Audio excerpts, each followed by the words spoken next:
Last year, Mark Edwards' operation in Vegas, and Congressman King has been very, very strong with the public on controlling illegal immigration. But he also did something he talked a little bit more about. He's actually tried to estimate the number of Americans that are being killed each day through the illegal acts by illegal aliens. And I believe about half of them were DUIs. About half.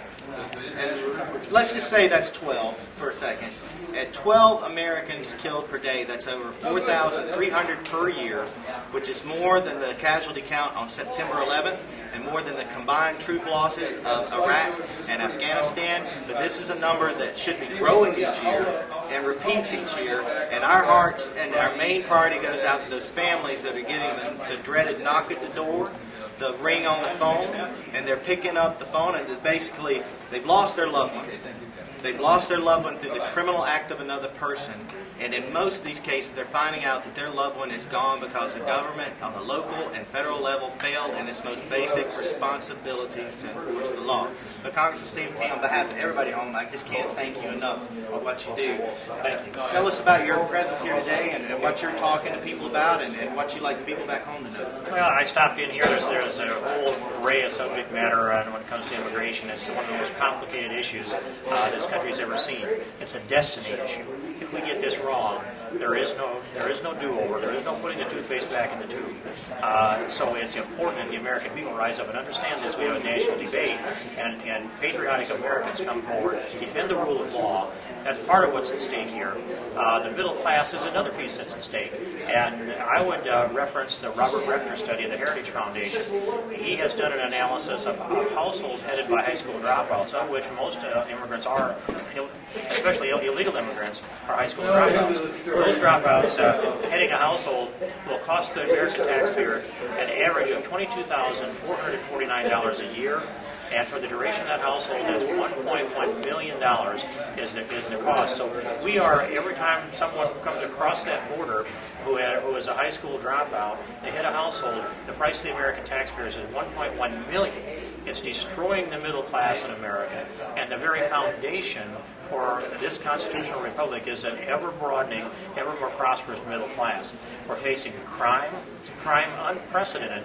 People coming to this country from nations to the south who have at least 3 times the violent crime rate of the American people are facing here in this country. Well, I wanted to say one of the things that the opposition likes to say is, well, these crimes could be committed by Americans, but there's some studies that try to claim that illegal aliens or immigrants commit less crime.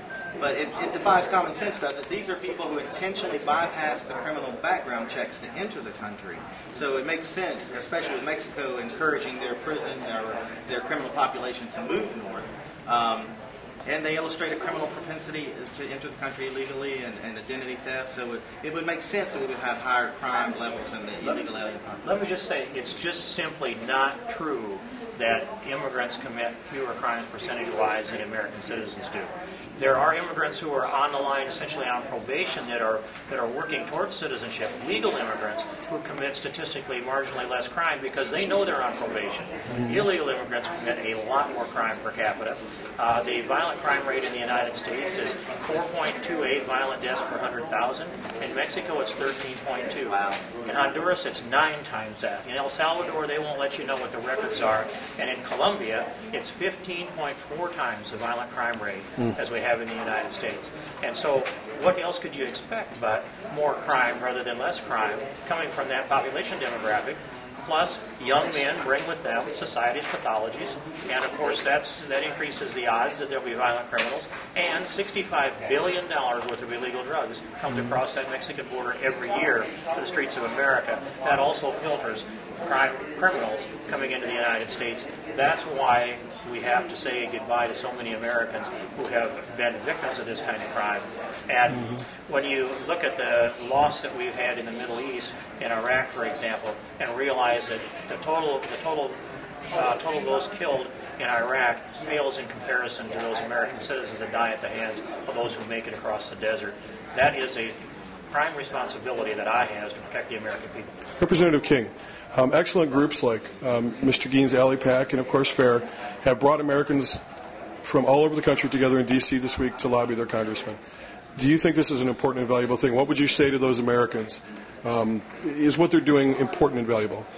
I think holding Congress's feet to the fire is an essential thing that we have to do. The American people have to rise up, and they have to have their voice heard. And you know, a lot of members of Congress are concerned about, are they going to be able to keep their job after the next election? You need to remind them that you're the voice of the American people. Yes, sir. You can move this Congress if you speak up and you speak out. Okay. Well, Congressman.